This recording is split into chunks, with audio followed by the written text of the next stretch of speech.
سب سے پہلے یہ مسئلہ سماعت کر لیں کہ دین کے اندر کچھ چیزیں مباح ہیں، کچھ مستحب ہیں، کچھ سنت ہیں، کچھ واجب اور فرض ہیں۔ اہل بیت نبوت کا پیار دین کے اندر فرض اور ضروری ہے۔ دین کے مختلف احکام ہوتے ہیں نا، یہ اس کو ایسا مسئلہ نہ سمجھیں کہ کچھ درویش سے لوگ محفل کر لیتے ہیں، کوئی فقیر سا خطیب بیان کر لیتا ہے اور یہ کچھ مخصوص لوگوں کا مل بیٹھنا ہے، ایسا نہیں ہے۔ ضروریات دین کا مسئلہ ہے، ضروریات دین کا نص قطعی ہے کہ اہل بیت کی محبت تکمیل ایمان کا ذریعہ ہے۔ ہمارے دلوں میں بڑی محبتیں رچ بس گئی ہیں، دولت کی، شہرت کی، اقتدار کی، بچوں کی، گھر کی، وطن کی۔ اپنے آپ کو ٹٹولنا چاہیے، اپنے دل کا جائزہ لینا چاہیے، اپنے آپ کو پرکھنا چاہیے، غور کرنا چاہیے کہ صحابہ اور اہل بیت کا پیار ہمارے دلوں میں کتنا موجود ہے۔ اللہ تعالیٰ نے قرآن مجید میں فرمایا قُلْ لَا أَسْأَلُكُمْ عَلَيْهِ أَجْرًا إِلَّا الْمَوَدَّةَ فِي الْقُرْبَى۔ اے محبوب علیہ السلام، آپ ان لوگوں سے فرما دیں کہ میں تبلیغ دین پر تم سے کوئی اجر نہیں مانگتا، بس میرے قریبیوں سے محبت کرتے رہنا۔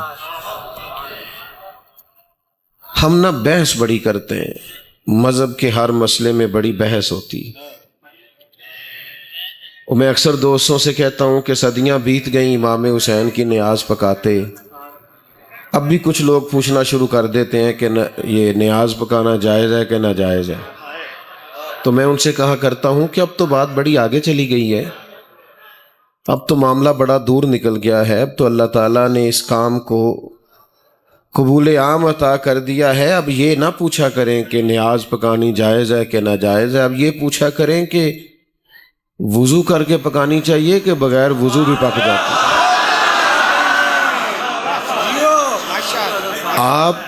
اب اس کو کیسے کمال تک پہنچایا جا سکتا ہے، اس میں مزید برکات کتنی آ سکتی ہیں، وہ پوچھا کریں۔ ساری زندگی ہم ابحاث میں گزار دیتے ہیں، لذت لینے والے لذت لے کے گزر بھی جاتے ہیں، عمل کرنے والے عمل کر کے گزر جاتے۔ صحابہ کرام اور اہل بیت اطہار سے ٹوٹ کر پیار کریں، محبت کریں۔ دیکھو،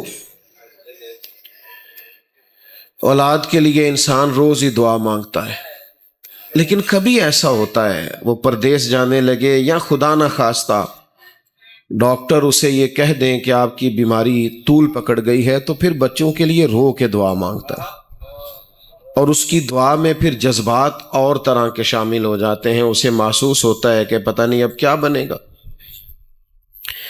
نبی کریم صلی اللہ تعالی علیہ وسلم نے اپنی اولاد پاک سے اس طرح پیار کیا ہے کہ حضور تو اشارتاً کنایتاً بھی بات کرتے تو امت کے لیے وہ جان سے زیادہ عزیز ہے، لیکن حضور نے اس محبت میں وہ جذبات پیدا کیے، وہ انداز محبوب نے ہمیں سکھایا کہ امام حسن اور حسین رضی اللہ تعالی عنہما کو سینے سے لگایا محبوب نے، اور پھر حضور کی آنکھوں میں آنسو آئے، اور پھر توجہ اللہ تعالیٰ کی جانب فرمائی اور کریم فرمانے لگے اے اللہ میں ان دونوں سے محبت کرتا ہوں، تو بھی ان سے محبت فرما۔ اور اگلی دعا دیکھو ہم سب کا کتنا کام بناتی ہے، کریم فرمانے لگے اے اللہ جو ان سے محبت کرے تو اس سے بھی محبت فرما۔ دوسری بات، پہلی بات یہ کہ ان کی محبت ضروریات دین کا مسئلہ ہے۔ صدر الافاضل سید نعیم الدین صاحب رحمۃ اللہ علیہ نے بہت سارے دلائل لکھنے کے بعد ایک موٹی بات لکھی کہ یہ ضروریات دین کا مسئلہ ہے۔ دوسری بات اچھی طرح سمجھ لیں کہ ہمیں صحابہ کی محبت اور صحابہ کا ادب اور صحابہ کی تعظیم یہ اہل بیت نے سکھائی ہے، اور اہل بیت کا ادب، اہل بیت کی عزت اور اہل بیت کی تعظیم یہ ہمیں صحابہ نے سکھائی ہے۔ ایک ہے تاریخ، وہ مورخ پر ڈپینڈ کرتی ہے۔ میں تاریخ لکھنے بیٹھوں گا تو جو لوگ مجھے اچھے نہیں لگتے میں ان کا ذکر کروں گا، میری نظر میں تو فارغ ہے، میں تو ان کا ذکر کروں گا جو مجھے اچھے لگتے ہیں۔ تاریخ مورخ پر ڈپینڈ کرتی ہے، ایسے تاریخی حوالوں کے پیچھے نہ بھاگا کریں، اصل یہ دیکھیں کہ کتاب و سنت کیا کہتا ہے۔ اللہ تعالیٰ نے ایک نص بیان کی ہے قرآن مجید کے اندر کہ یہ جو صحابہ اور اہل بیت ہیں ان کی شان یہ ہے کہ اشداء علی الکفار، یہ کافروں پر سخت ہیں، رحماء بینہم، آپس میں بڑے رحم دل ہیں۔ تو جب اللہ فرماتا ہے یہ رحم دل ہیں تو آپ تاریخ کے جتنے مرضی حوالے لے کے آئیں، جب قرآن نے کہہ دیا رحم دل ہیں تو پھر یہ رحم دل ہیں۔ ان کا آپس میں کوئی اختلاف ثابت کر سکتا؟ اگر رائے میں کبھی کوئی اختلاف ہوا بھی ہے تو حسن نیت پر مبنی ہے، اخلاص پر مبنی ہے، اپنی رائے کو حق سمجھنے پر مبنی ہے۔ لہٰذا ان ابحاث میں نہ پڑیں، پیار کریں، احترام کریں۔ ویسے بھی جو چھوٹے ہوتے ہیں وہ بڑوں کی ڈگریاں نہیں پوچھتے۔ آپ فرسٹ ایئر میں چلے جائیں کالج میں، آپ کا پہلا دن ہے تو اردو کے ٹیچر آ گئے، آپ کو انہوں نے کہا کہ میاں کتابیں نکالو، سبق پڑھنا ہے، تو ایک اسٹوڈنٹ بیچ میں سے کھڑا ہو کے پوچھ لے کہ سر جی آپ ایم اے اردو ہیں، اور پھر یہ پوچھے کہ ایم اے اردو کے بعد آپ نے ایم ایڈ کیا ہے، اور پھر یہ بھی پوچھے کہ آپ میرٹ پہ آئے ہیں کہ سفارش پہ، تو کیا خیال ہے استاد صاحب ہاتھ باندھ کے سارے سوالوں کے جواب دیں گے؟ وہ کہیں گے بھیا یہ سوال مجھ سے پرنسپل پوچھے، یہ سوال مجھ سے کوئی بڑا آفیسر کرے محکمہ تعلیم کا، آپ شاگرد ہیں، آپ کا حق نہیں بنتا آپ مجھ سے سوال کریں۔ آپ کتاب نکالیں اور جو میں پڑھاتا ہوں وہ پڑھیں۔ صحابہ اور اہل بیت کے بارے میں ہمیں یہ حکم دیا گیا ہے کہ اہل بیت کشتی نوح کی طرح ہیں اور صحابہ ستاروں کی طرح ہیں۔ ہم نے تو فیض لینا ہے، تربیت پانی ہے، کسی ایک کے پیچھے لگو گے تو ہدایت کا نور ملے گا۔ تو یہ سکھایا ہی، آپ دیکھیے نا، حضرت ابو ہریرہ رضی اللہ تعالیٰ عنہ امیر المومنین فی الحدیث ہے۔ میرے بھائی آپ بیٹھ جائیں، آپ کی بڑی مہربانی، آپ تشریف رکھیں۔ یہ ہمارے شاہد صاحب جو ہیں یہ بڑے پیارے ہیں،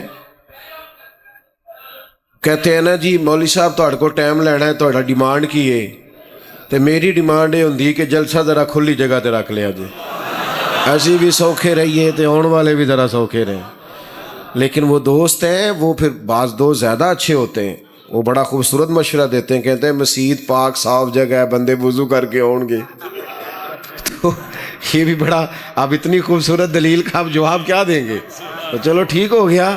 وہ الگ بات ہے کہ کچھ مشکل درپیش آئے تو چند ایک گزارشات آپ سماعت کریں۔ آپ کی گرمی کا مجھے بڑا احساس ہے، ظاہر ہے آپ لوگ دیر سے بیٹھیں۔ حضرت ابو ہریرہ رضی اللہ تعالیٰ عنہ امیر المومنین فی الحدیث ہیں، سب سے زیادہ احادیث آپ سے مروی ہیں، اتنے بڑے آدمی ہیں، لیکن امام حسین کے قدم مبارک کو مٹی لگ گئی تھی۔ ادھر دیکھو میری طرف، آج نا ہمارے جدید پڑھے لکھے لوگوں میں خشکی بڑی آ گئی ہے۔ او بھیا بیٹھ جاؤ، اس کو بند کر دو، اللہ آپ کو سلامت رکھے۔ آج خشکی آ گئی ہے، کچھ لوگ کہتے ہیں میں بڑا پروفیسر آدمی ہوں، آپ تعظیم کی بات کرتے ہیں، تکریم کی بات کرتے ہیں، یہ مشکل کام ہے۔ او خدا کے بندو، ادب انسان کو دائروں میں بند کرتا ہے، ادب سے حسن پیدا ہوتا ہے۔ آپ ایک اس شاگرد کو دیکھتے ہیں کہ وہ پی ایچ ڈی کر گیا ہے اور بہت بڑا آفیسر ہو گیا ہے اور 2 کروڑ کی گاڑی میں بیٹھا ہے اور اپنے گاؤں آ رہا ہے، لیکن اس کا ٹیچر ابھی بھی matric P T C teacher ابھی بھی سائیکل پہ ہے۔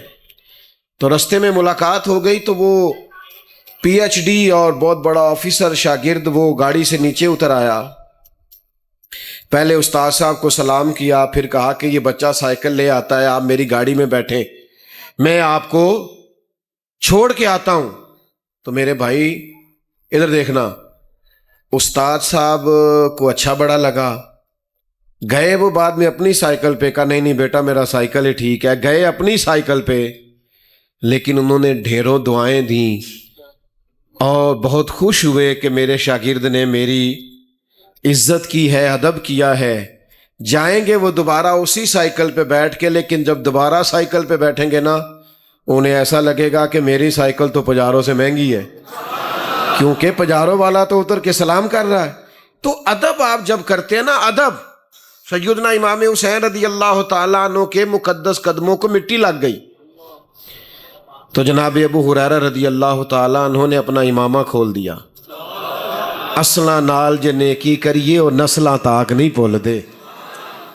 آپ نے امامہ کھولا اور جناب امام علی مقام کے قدم مبارک صاف کرنے شروع کیے تو حضرت امام حسین رضی اللہ تعالیٰ عنہ فرمانے لگے آپ بزرگ ہیں اور میں جوان ہوں اور آپ میرے نانا کے صحابی ہیں، یہ کیا کر رہے ہیں؟ آپ کی عمر زیادہ ہے۔ تو حضرت ابو ہریرہ فرمانے لگے حسین یہ جو میں آپ کے پیر صاف کر رہا ہوں تو خون رسول کا احترام کر رہا ہوں۔ تو ایک تو ہمیں یہ سکھایا صاحب۔ پھر تیسری بات یہ کہ ہم نے اہل بیت سے لینا کیا ہے؟ کاش آپ موبائل کم چلاتے اور میری بات زیادہ سنتے تو مجھے لگتا آپ بات سننے آئے ہیں۔ اللہ خیر کرے، جتنے موبائل اتنے ہی صحافی، اتنی اندر کی خبریں، اتنے ہی تبصرے، اتنے ہی کمالات۔ او بھائی تھوڑا سا ٹھیک ہے لیکن جتنا مطلب بہت زیادہ سوار کر لیں دماغ پہ تو پھر تو نیند آنی کم ہو جاتی۔ آپ بات سنیں، آپ دیکھیں میں نے چلے جانا ہے، موبائل ادھر ہی رہنا ہے، آپ سارے موبائل دیکھ رہے ہیں بجائے ایسے کہ میری بات سنتے۔ سنو، دنیا میں سب سے سکھی وہ بندہ ہوتا ہے جو اپنے گھر میں سکھی ہوتا ہے۔ جو اپنے گھر کے اندر سکھی ہو وہ بندہ بڑا۔ میں آپ کو ذمہ داری سے کہتا ہوں کہ یہاں اگر کوئی ایسا شخص بیٹھا ہے نا جو پریشان ہے، گھر کی کوئی پریشانی چل رہی ہے، تو پوری محفل میں بھی اس کی توجہ پیچھے ہی ہے۔ خدا نہ خواستہ کوئی بیمار ہے یا کوئی مسئلہ ہے تو یہ گھر کی ٹینشنیں، پریشانیاں بڑے بڑے لوگوں کو کھا جاتی، بڑے بڑے لوگ آزمائش کا شکار ہو جاتے ہیں اور باہر بھی کوئی بڑا کارنامہ سر انجام نہیں دے پاتے۔ جو اپنے گھروں میں سکھی ہوتے ہیں وہ باہر بھی بڑے بڑے کارنامے سر انجام دے لیتے ہیں۔ گھر کے اندر جو لوگ اطمینان چاہتے ہیں، سکون چاہتے ہیں، تسلی چاہتے ہیں، جو چاہتے ہیں کہ میں اس طرح اپنی اولاد کی تربیت کروں کہ میرا گھرانہ بچ جائے اور آنے والے اوقات میں میرے بچے بھی کوئی بڑا کارنامہ سر انجام دیں، تو اس کے لیے ضروری یہ ہے کہ وہ دیکھے کہ نبی پاک علیہ السلام نے اپنے اہل بیت کی تربیت کن طریقوں پہ، کس منہج پہ کی ہے، وہ طریقے اپنائیں، وہ چیزیں ڈھونڈیں۔ یا ایھا الذین آمنوا قوا انفسکم واہلیکم نارا، اے ایمان والو خود بھی دوزخ کی آگ سے بچو اور اپنے گھر والوں کو بھی بچاؤ۔ ہماری ذمہ داریوں میں سے صرف ان کے لیے کھانا پینا، آسائشیں اور سہولیات ہی جمع کرنا نہیں، ان کو دوزخ کی آگ سے بچانا، جنت کے رستے پہ ڈالنا، یہ بھی ماں باپ کی ذمہ داری ہے۔ یہ حدیث پاک سنیں اور اس کو آپ نے یاد رکھنا ہے۔ اب تو خیر سب گھروں میں سالگرہ ہونے لگ گئی ہے، اللہ خیر کرے۔ جب پیروں مولویوں کی ہونے لگ گئی ہے تو باقی کون بچا ہے؟ اب سب جگہ ہونے لگ گئی۔ تو سالگرہ پہ تحفے تحائف لوگ دیتے ہیں اور باپ چاہتا ہے کہ میں نا سب سے بہترین تحفہ اپنی اولاد کو دوں۔ نبی پاک علیہ السلام نے فرمایا کسی باپ کا اپنی اولاد کے لیے بہترین تحفہ یہ ہے کہ اسے اچھا ادب سکھائے۔ لوگ مشورہ لیتے ہیں کہ میں اس موقع پر بیٹے نے میٹرک کیا ہے تو کیا تحفہ دوں، اس نے فلاں کامیابی حاصل کیا ہے تو کیا تحفہ دوں؟ تو میرے کریم فرمانے لگے کسی باپ کے لیے اپنی اولاد کے حق میں بہترین تحفہ یہ ہے کہ انہیں اچھا۔ آپ یقین کریں جن لوگوں کے اخلاق برے ہوتے ہیں کبھی ان کی بیوی سے پوچھیں وہ کس تکلیف میں، پڑوسیوں سے پوچھیں کس تکلیف میں، دوستوں سے پوچھیں کس تکلیف، حتیٰ کہ بچے پریشان ہیں کہ اتنا تلخ اخلاق ہے ہمارے باپ کا۔ بہترین تحفہ یہ ہے کہ اولاد کو اچھا ادب سکھائیں۔ 3-4 باتیں اہل بیت نبوت کے اسوہ کے تعلق سے عرض کر کے بات کو سمیٹوں گا۔ سب سے پہلی بات تو یہ ہے کہ نبی پاک نے اپنے گھر والوں کو وقت دیا ہے۔ ہم اپنے گھروں میں وقت نہیں دیتے، ہم کہتے ہیں کیا چاہیے وہ بتاؤ، او بھائی آپ چاہیے، آپ کا ٹائم چاہیے، آپ اپنی مصروفیات میں سے وقت نکالیں، بچوں کے ساتھ وقت گزاریں۔ او جی میں بڑا مصروف ہوں، میں نے کچھ ایسے حاجی نمازی بھی دیکھے ہیں، ناراض نہیں ہونا حاجیوں نمازیوں نے مجھ سے، حاجی نمازی بھی دیکھ کہتے ہیں بچوں کو پیچھے لے جاؤ میں نے نماز پڑھنی ہوتی ہے۔ نبی پاک کے تو کندھوں پہ بچے سوار رہتے تھے، حضور تو سجدہ کرتے تھے تو حسنین مبارک کندھوں پہ چڑھ جاتے تھے۔ تو آپ مطلب کس طرح کا تقوی رکھتے ہیں؟ اپنے تقوی کی تعریف کریں. آپ کا تقوی کیا ہے؟ حضور کی جو سب سے بڑی نواسی ہیں حضرت زینب کی صاحبزادی امامہ بنت زینب، بخاری میں موجود ہے. حضور مسجد میں نماز کے لیے جاتے تھے تو نواسی کو اٹھا کے لے جاتے تھے، اور حضور نماز پڑھ رہے ہوتے تھے تو نواسی حضور کے پاس ہوتی تھی. خدا کے بندو، بچوں کو وقت ہی نہیں دیتے، ان کے ساتھ اٹیچ ہی نہیں ہوتے. ناراض نہ ہونا، یاروں کے ساتھ دعوتیں کھانے کا ٹائم ہے، دوستوں کے ساتھ ٹھنڈے علاقوں کی سیریں کرنے کا ٹائم ہے، یاروں کے ساتھ نکل جانے کا اور لمبی ڈرائیو پہ جانے کا ٹائم ہے. بچوں کو کیوں وقت نہیں دیتے؟ اور بعض بندے بڑے بہانے کرتے ہیں، اب میرے بچیاں دا نا چاچے نہ بڑا پیار ہے، چاچے نال سکولے جاندے نے. تو اصل میں نہ بہانے کرتا ہے، تیرا خیال ہے کہ چچا لے جائے میری جان چھوٹے. اقرا بن حابس حضور کی بارگاہ میں آئے تھے تو نبی پاک کے ساتھ بچے کھیل رہے تھے، نواسے حضور سے محبت کر رہے تھے، سرکار شفقت کر رہے. تو انہوں نے کہا آپ بچوں کو بڑا ٹائم دیتے ہیں، میں تو نہیں دے پاتا. پتہ ہے حضور نے کیا جواب دیا؟ کریم فرمانے لگے تیرے دل سے اگر اللہ نے رحمت نکال لی ہے تو میں کیا کروں، مجھے تو اللہ نے رحمت للعالمین بنایا. حضور ٹائم دیتے تھے بچوں کو. حضرت فاطمہ رضی اللہ تعالی عنہا شہزادی کونین، حضرت مخدومہ کائنات، فرماتی ہیں کہ ایک دن کریم مجھ سے فرمانے لگے کہ فاطمہ آج رات میں آپ کے گھر قیام کروں گا. فرماتی ہیں حضور میرے گھر تشریف لائے، اور آرام کرنے کا مبارک طریقہ یہ تھا کہ ایک طرف امام حسن کو سلایا، ایک طرف امام حسین کو سلایا. فرماتی ہیں رات کو امام حسن نے دودھ مانگا تو محبوب اٹھے. میں نے کہا یا رسول اللہ میں مٹکے سے برتن میں دودھ ڈال کے دیتی ہوں. تو حضور فرمانے لگے نہیں، سوئے میرے ساتھ ہیں، دودھ بھی میں ہی پلاؤں گا. سبحان اللہ. فرماتے ہیں نبی کریم دودھ ڈالنے لگے تو امام حسین کہنے لگے نانا جی میں نے بھی پینا ہے. تو حضور نے فرمایا نہیں بھئی پہلے تو حسن کو ملے گا. تو سیدہ پاک فرماتی ہیں میں نے عرض کی یا رسول اللہ لگتا ہے حسن سے زیادہ پیار ہے. فرمایا نہیں بیٹا، پیار دونوں سے ہے پر مانگا حسن نے پہلے ہے نا. تو آپ وقت دیں نا، دادا بھی، نانا بھی، نانی بھی، دادی بھی، باپ بھی، ماں بھی، وقت دیں بچوں، ان کے ساتھ ٹائم گزاریں، ان سے کہیں آپ کے ساتھ اپنے سوالات شیئر کریں، ان کے ذہن میں اٹھنے والے خیالات آپ کو بتائے جائیں. یہ حضور کا اسوہ ہے.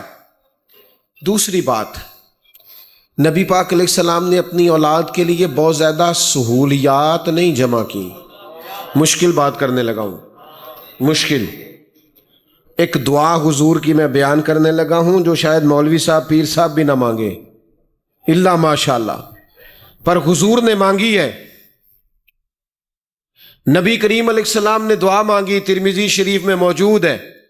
اللہ کے حبیب اللہ کے حضور عرض کرنے لگے یا اللہ ایک وقت روٹی دینا اور ایک وقت فاقہ دینا. ایک وقت دن کا فاقہ نبی کریم نے اللہ سے مانگ کے لیا ہے. یہ مانگتے ہیں دعا لوگ آج، اے اللہ ایک وقت روٹی دینا اور ایک وقت فاقہ دینا. جب تو رزق دے تو ہم تیرا شکر ادا کریں، اور جب تو فاقہ دے تو ہم تیری بارگاہ میں التجا کریں. مہینہ مہینہ چولہا نہیں جلتا تھا سیدہ پاک کے کاشانہ نور میں. حضرت عائشہ صدیقہ رضی اللہ تعالیٰ عنہ فرماتی کئی چاند گزر جاتے تھے پر ہمارے گھر میں کھانا نہیں پکتا تھا. 2 کالی چیزیں، کھجور اور پانی، اسی پر گزارا ہوتا تھا. ہم نے تو بچوں کو اس طرح کا بنا دیا کہ روٹی نہ پکی ہو تو موبائل توڑ دیتے ہیں، ان کی من پسند چیز نہ پکی ہو تو وہ گھر کی چیزیں توڑتے ہیں. تو بھائی جب آپ نے اس طرح کا بنایا ہے تو کل کو کہیں ان کو صبر کرنا پڑا تو یہ تو ٹھہر ہی نہیں سکیں گے. مشکل آئے گی تو کیا کریں گے؟ مجھے ایک دفعہ ایک دوست نے فون کیا ملک سے باہر سے، کہنے لگے پیر صاحب آپ لوگ بیان کر دیتے ہیں، ہم لوگ سن لیتے ہیں. 3 دن کربلا میں پانی بند رہا اور کھانا بند رہا. میں نے کہا ہاں کھانا اور پانی تو 3 دن بند رہا ہے، تلاوت نہیں بند ہوئی، عبادت نہیں بند ہوئی، اللہ کا ذکر وہ نہیں بند ہوا، کھانا پانی بند ہوا. کہنے لگے آپ لوگ بیان کر دیتے ہیں حالانکہ انسانی وجود کو انرجی کی ضرورت ہے. اسلام نے روزہ بھی فجر سے پہلے سے لے کر سحری سے لے کر مغرب تک رکھا ہے. وہ کہنے لگی عصر کے بعد تو وجود میں ٹوٹ پھوٹ ہونے لگتی ہے اور 3 دن بغیر کھائے پیے, اور پھر اس پر آپ لوگ یہ کہتے ہیں کہ وہ لڑے بھی بڑی بہادری سے. انسان کا وجود تو ٹوٹ پھوٹ کا شکار ہوتا ہے. تو میں نے کہا آپ کی بات ٹھیک ہے, آپ جو کہہ رہے ہیں جس جگہ کھڑے ہو کے وہ درست ہے, لیکن جن کی ماں نے بچپن سے ٹریننگ کرائی ہو نا, 3 دن بھوکا پیاسا رہنے کی جن کی ٹریننگ بچپن سے ہو نا, ان کے لیے مشکل نہیں ہوتا. قربان جائیں. امام راضی نے لکھا ہے 3 دن روزہ رکھا تھا سیدہ پاک نے, مولا علی نے, امام حسن اور امام حسین نے. این افطاری کا ٹائم آتا تو 3 دن دروازے پہ کوئی مانگنے والا آ جاتا. 3 دن وہ افطاری ساری غریب کو مل جاتی, اور خاندان نبوت بغیر کچھ کھائے پیے, کوئی کھجور مل گئی, پانی مل گیا, سحری بھی ہو گئی, افطاری بھی ہو گئی. تو جب 7.5-8 سال کی عمر میں حسنین کی اماں نے تیاری کرا دی تھی نا 3 دن بغیر کھائے پیے روزے رکھنے کی, تو پھر میدان کربلا میں مسئلہ ہوا ہے تو انہیں کوئی مشکل درپیش نہیں آئی. ہم بے صبرے بڑے, ہم تو 2 گھنٹے نہیں نکالتے. آپ نے ناراض نہیں ہونا, جو لنگر پہ ہمارا حال ہوتا ہے وہ مہذب قوموں کا طریقہ تو نہیں نا. اس سے لگتا ہے کہ مطلب یہ تہذیب یافتہ لوگ. تھوڑا سا اگر ہم چیزوں کو سمجھیں کہ اہل بیت نے ہمیں کیا دیا ہے. مجھے آپ کی گرمی کا احساس ہو رہا ہے, میں بس بات ختم کرنے لگا ہوں. یہاں نا بہت سارے لوگوں میں صبر ختم ہو گیا ہے. کربلا کا سارا پیغام ہی صبر کا ہے. صبر, حوصلہ. تیسری بات یہ, محنت کرنی ہے, قربانی دینی ہے, نتیجہ نہیں مانگنا, نتیجہ اللہ پہ چھوڑنا ہے. ہاں, امام حسین ساری اولاد سمیت کربلا میں شہید ہو گئے. یزید اگلے دن کوئی حکومت سے اتر تو نہیں گیا تھا, تیسرے دن انقلاب تو نہیں آ گیا تھا, وہ تو 4 سال حکمران رہا. کوئی نہیں سمجھ آئی آپ کو میری بات؟ یہ 6 مہینے کو بندہ دینی جماعت میں کام کرتا ہے, کہتا ہے انقلاب کیوں نہیں آ رہا. ابھی تھوڑے دن نہیں ہوتے دین کی طرف آئے تو کہتا ہے دنیا بدل کیوں نہیں رہی. وہ بھائی تو اپنی ڈیوٹی کا ٹائم پہ مسجد کھول کے اذان پڑھا کر, نمازی اللہ بھیجا کرتا ہے, وہ بھیج دے گا, تو ڈیوٹی کر اپنی. امام حسین نے سارا کچھ قربان کر دیا پر نتیجہ اپنے اللہ پہ چھوڑ دیا. 4 سال یزید حکمران رہا ہے, لیکن جو یزیدی ہیں بھی وہ بھی ماننے کو تیار نہیں. کوئی نہیں سمجھ آئی آپ کو؟ ہیں صحیح کوئی یزیدی پر ماننے کو تیار, آنکھوں تے مندے نہیں پر ہیں صحیح, ہیں پر ماننے کو تیار. اس کو اس طرح سے گھیر کے مارا ہے امام حسین نے کہ قیامت تک کوئی نام لینے کو بھی تیار نہیں ہے. تو نتیجہ اللہ پہ چھوڑیں. ایک آخری بات سنیں آپ, اور میں اپنی بات کو سمیٹوں. اگر آپ کا ضمیر مطمئن ہے نا کہ آپ سچے ہیں, پھر ڈٹ جائیں. پھر قلت کثرت کو نہیں دیکھنا. میرے ساتھ بندے تھوڑے ہیں کہ میرے ساتھ بندے زیادہ ہیں, میں ساری دنیا جو کہہ رہی ہے میں وہ کہنا شروع کر دوں تاکہ لوگ میرے ساتھ چلیں, وائرل باتوں کو دہرانا شروع کر دوں, یہ درست نہیں ہے. اگر آپ ٹھیک ہیں, حق پہ ہیں, تو پھر میرے عزیز آپ نے یہ نہیں دیکھنا کہ اس وقت حالات کیا ہیں, پھر آپ کو استقامت دکھانی, پھر ڈٹنا ہے. ہم نا برا نہیں بننا چاہتے, ہمارا مزاج ہے, اسی کار بھی نہیں برا بن دے. بچوں کو بھی ڈانٹنا ہو نا کسی بات میں تو ہماری عادت ہے گوڈ بوک میں رہنے کی. سارے سیاستدان ہیں, چھوٹے موٹے ساری سیاست کرتے ہیں. سیاست سے باہر آؤ. اور میرے بھائی اگر سارا ٹائم آپ کو سیدھا کرنے پہ لگا دیں گے, اب تو ختم ہو گیا, بیٹھ جائیں, اب تو ختم ہو گئی بات, میں دعا کرنے لگا ہوں, مہربانی فرمایا. میرے عزیز, استقامت اپنی زندگی میں پیدا کریں اور ڈٹنا سیکھیں. کچھ لوگ ایک دن نیک ہوتے ہیں تو ساتھ تہجد بھی شروع کر لیتے ہیں, ساتھ اشراق چاشت بھی شروع ہو جاتی, اس سے اگلے دن چاہے فرض نماز بھی نہ پڑھیں. آپ استقامت کے ساتھ زندگی کے اوقات گزاریں اپنے آپ. مینوں ایک دوست کہنے لگا میں بڑے ہی کام کیتے نے کامیاب نہیں ہوا. میں کہ کدی بڑے چھڈ کے ایک ہی کرے نا, ایک ہی کر, کدی ایک کر, صحیح کر کے کر. بڑے ہی کام کیے کامیاب نہیں ہوئے. تو میرے عزیز استقامت کا مظاہرہ کریں, ڈٹنا سیکھیں, کھڑا ہونا سیکھیں. جدھر کی ہوا ہو ادھر کا ہو جانا کوئی کمال نہیں. کمال یہ ہے کہ مخالف ہوا کو بھی ذرا بندہ سہے. ڈٹنا سیکھیں.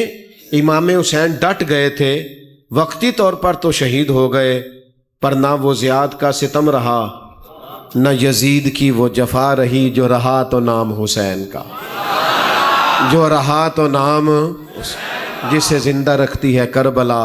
ایک چھوٹی سی میری آپ سے اپیل ہے, فجر کی نماز جماعت سے پڑھا کریں.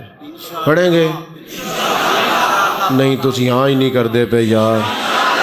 آج کل نا فجر کے نمازی بڑے کام ہو گئے, مجھے بڑی تکلیف ہوتی ہے. فجر میں تو ایسے ہے جیسے پتہ نہیں کیا ہو گیا. فجر میں مسجد آیا کرے. میرا ماننا یہ ہے کہ کسی مسجد کے پکے نمازی وہ ہیں جو فجر میں آتے ہیں, تو مہربانی کریں فجر میں ضرور آیا کریں. اب میں دعا کروں گا, یہ جو بیٹھے ہیں یہ بالکل نہیں اٹھیں گے, یہ آپ پر سختی ہے. اور جو کھڑے ہیں وہ دعا کے ساتھ ساتھ باہر جانا شروع کریں تاکہ آسانی سے محفل اپنی اختتام کو پہنچ جائے. وہ جو باہر کھڑے ہیں وہ دعا کرتے کرتے تشریف لے جائیں. اللہم صلی علی سیدنا و مولانا محمد معدن الجود والکرم وآلہ وصحبہ وبارک وسلم. اللہ ہماری حاضری کو قبول فرما. اس محفل پاک کو, اہتمام کو, پڑے ہوئے سارے معاملات کو اللہ تعالیٰ اپنے فضل اور اپنی رحمت سے نبی کریم علیہ السلام کے حضور ہم پیش کرتے ہیں, قبول فرما. جمیع صحابہ, جمیع اہل بیت, بالخصوص شہدائے کربلا کی بارگاہوں میں پیش کرتے ہیں, قبول فرما. اللہ تعالیٰ اللہ تعالیٰ تمام تابعین, تبع تابعین, علماء, محدثین, مفسرین, ائمہ مجتہدین کی بارگاہوں میں پیش کرتے ہیں, قبول فرما. ہم جتنے یہاں حاضر ہوئے ہیں, ہمارے چھوٹے بڑے جو دنیا سے گئے, تمام کی ارواح کو اصال ثواب کرتے ہیں, قبول فرما.